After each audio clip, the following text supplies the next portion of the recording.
Birokrasi di DKI Jakarta dipastikan tetap berjalan pasca Gubernur Basuki Cahayapurnama ditahan atas kasus penodaan agama. Wakil Gubernur Jarod Saiful Hidayat ditunjuk menggantikan posisi Ahok sebagai pelaksana tugas Gubernur DKI Jakarta.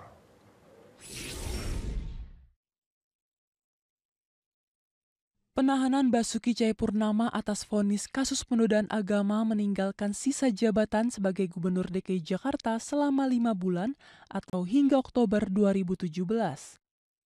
Roda birokrasi di ibu kota lantas menjadi perhatian karena tak memiliki pucuk pimpinan.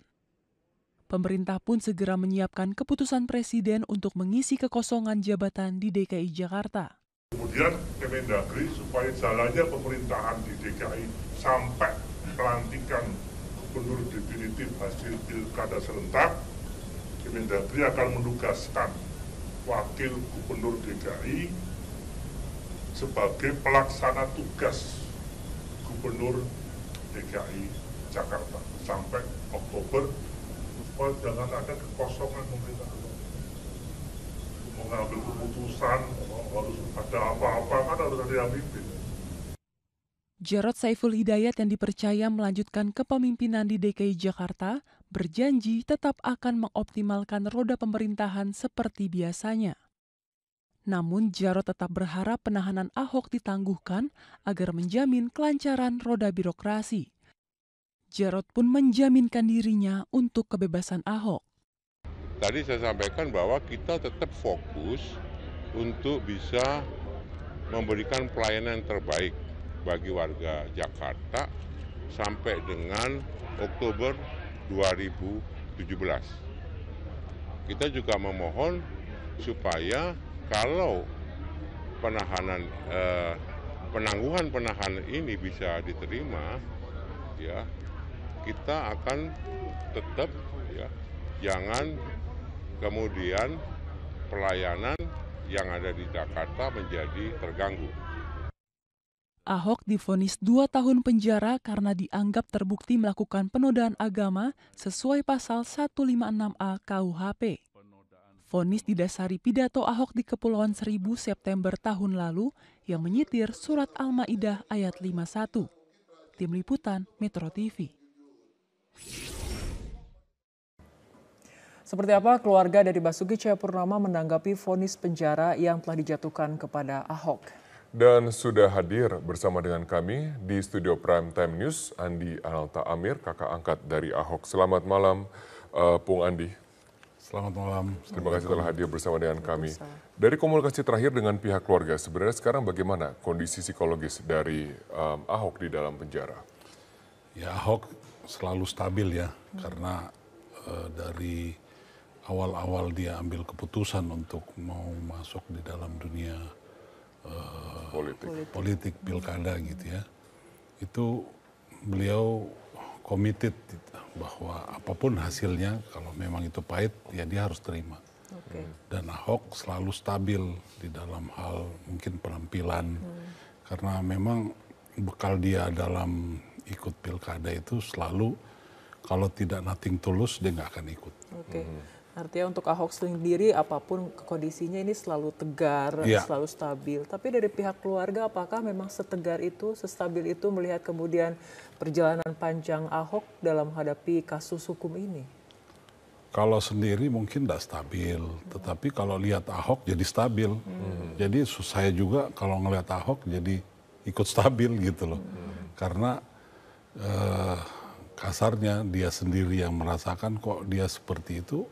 Kenapa saya harus stres gitu. Jadi kita bisa banyak termotivasi dengan melihat Ahok sendiri yang sangat tegar. Apa yang paling tidak diterima dari perjalanan kasus ini dan juga sampai dengan vonis pada hari ini? Paling tidak terima soal penistaan agama karena menyangkut masalah yang sangat prinsip ya, bahwa Islam itu yang bisa merusak atau yang bisa menistakan, menghina hanya orang pemeluknya sendiri. Di luar itu tidak ada yang bisa mencederai atau bisa menghina. Seperti kejadian yang paling ekstrim adalah Abu Jahal. Bagaimana memaki-maki, melempar, memprovokasi dari Rasulullah. Dan sampai mau membunuhnya pun dia lakukan. Tetapi Abu Jahal tidak pernah mendapat gelar penista agama. Oke. Baik, artinya Bung belum Andi, terima. ya, putusan hakim untuk hari ini artinya menurut Anda ini sangat bertolak belakang dengan kepribadian Ahok sendiri, terutama mungkin di kalangan keluarga yang kakak angkat Ahok ataupun keluarga angkat Ahok ini kan berasal dari kalangan Muslim seperti itu ya? Iya, tapi kaitan sama keputusan hakim yang tidak terima akal kami. Karena banyak hal yang tidak masuk akal, itu aja. Anda kan mengikuti dari perjalanan kasus ini, bahkan sempat untuk diminta menjadi saksi, tetapi tidak boleh karena pernah hadir di sidang sebelumnya. Apa yang dari perjalanan kasus yang Anda rasakan, wah ini tidak masuk akal saya nih ya? Ya, pertama setelah waktu dijadikan tersangka, dilapor di Barreskrim, sampai dilimpahkan ke kejaksaan ke pengadilan, itu prosesnya sangat instan ya. Hal yang mustahil itu bisa terjadi, tapi itu kenyataan. Dan ini pun mengenai proses hukum kami ikuti. Dari seluruh saksi pelapor itu tidak ada satupun yang tabayun sebagai persyaratan dari pasal yang mengenai kepada dia. Harus ada kepada kepolisian, kepada Menteri Dalam Negeri, harus kepada Menteri Agama, tapi satupun tidak ada yang lakukan. Ya, harus batal sebenarnya. Oke, Bung Andi sendiri sudah bertemu dengan Ibunda Ahok? Belum, karena saya juga seharian ini sibuk juga, bukan urusan menyangkut masalah keluarga, tetapi bagaimana menghadapi para relawan-relawan atau supporter daripada Ahok. Itu mereka harus bisa difahamkan bahwa kita tidak boleh seperti mereka, haters, tidak boleh seperti haters gitu ya. Kita harus bisa punya integritas sebagai orang yang elegan. Tidak boleh makar, tidak boleh rasis, tidak boleh artinya memaksakan kehendak. Karena lawan kita orang yang selalu memaksakan kehendak. Iya. Bung Andi, saya lihat Anda tampaknya hari ini memang jauh lebih lesu, jauh lebih lelah. Memang ini kondisi psikologis dari keluarga besar Ahok saat ini begitu lelah dengan perjalanan kasus ini sampai akhirnya dengan vonis. Ya lelahnya cuman karena kita menanggapi daripada kebutuhan daripada ya khususnya juga media kan. Media juga dalam hal ini banyak berbuat untuk bagaimana informasi ini sampai kepada masyarakat luas. Jadi berbuat untuk Indonesia, kenapa kita enggak? Gitu kan. Tapi kemudian dengan segala ketegaran seperti ini, pernah tidak kemudian ada pada titik yang merasa memang menjadi titik terendah ketika kemudian perjalanan sidang ini begitu panjang dan sangat kemudian menyita perhatian publik? Sebenarnya kalau mau dibilang mencapai titik terendah, kalau ini menyangkut masalah spirit yang datang daripada pembelaan atas nurani, itu tidak akan pernah lelah. Itu namanya ikhlas. Kalau ikhlas nggak akan pernah lelah. Ya kelihatan capek, lecek ya karena keringetan kali ya. Oke, tapi ada keluarga yang ada di rutan saat ini, Bung Andi? Gonta-ganti. Kalau saya belum sempat karena saya juga harus khusus pergi ke orang tua saya ya, Ibu Ahok, nggak mau bertelepon gitu loh. Jadi beliau itu kan yang perlu. Ibu Ahok yang Anda sendiri merasa itu orang tua Anda ya, sendiri? Ya, memang orang tua saya. Sedemikian dekat hubungan Anda, keluarga Anda, keluarga Ahok seperti itu? Ya, kami ini ditakdirkan bersaudara. Ya sebagai satu karunia, karena kita ini juga sangat mudah seharusnya karena dititip sebagai bangsa Indonesia. Jadi mudah memahami. Ya, apakah Ibunda Ahok menangis mendengar vonis tadi?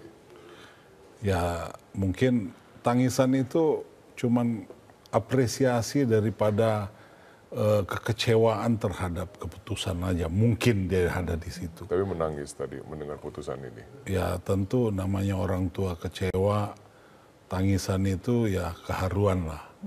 Bagaimana kita melihat anak kandung dizolimi itu kan pasti ada keprihatinan. Kalau ibu saya pasti udah pingsan.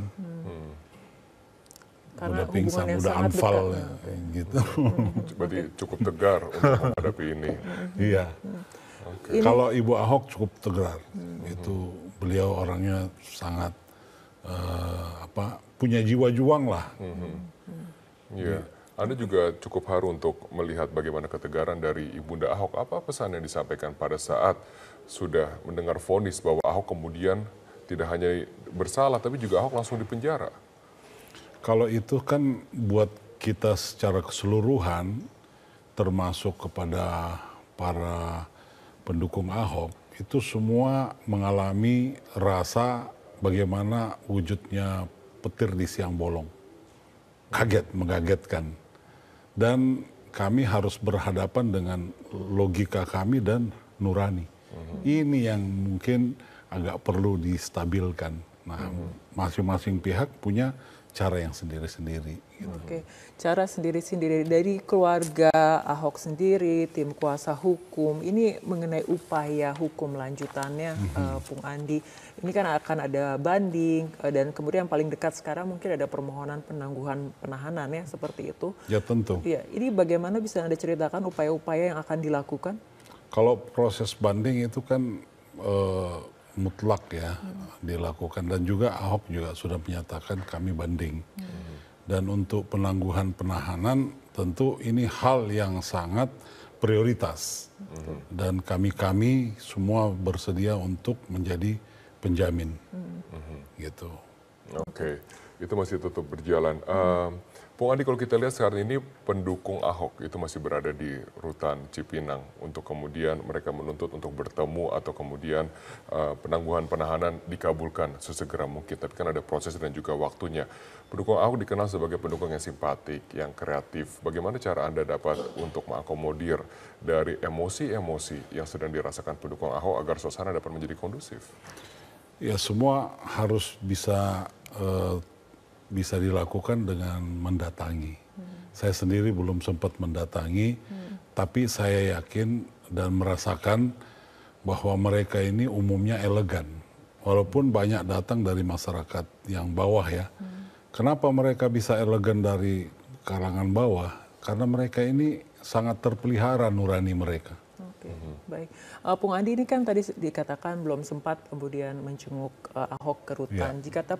Jika Ahok sedang menyaksikan TV ataupun sedang mendengarkan, dukungan seperti apa sih yang akan ataupun yang ingin Anda sampaikan? Ataupun perkataan seperti apa?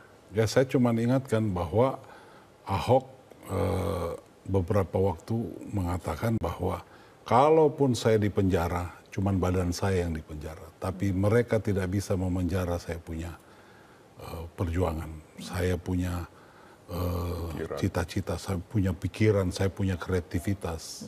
Dia tidak akan bisa penjara. Bagaimana memperjuangkan yang hak, melawan kepada para koruptor, dia nggak bisa penjara. Oke, terima kasih telah hadir bersama dengan kami, Bung Andi Ananta Amir. Terima kasih telah hadir bersama dengan kami di Prime Time News.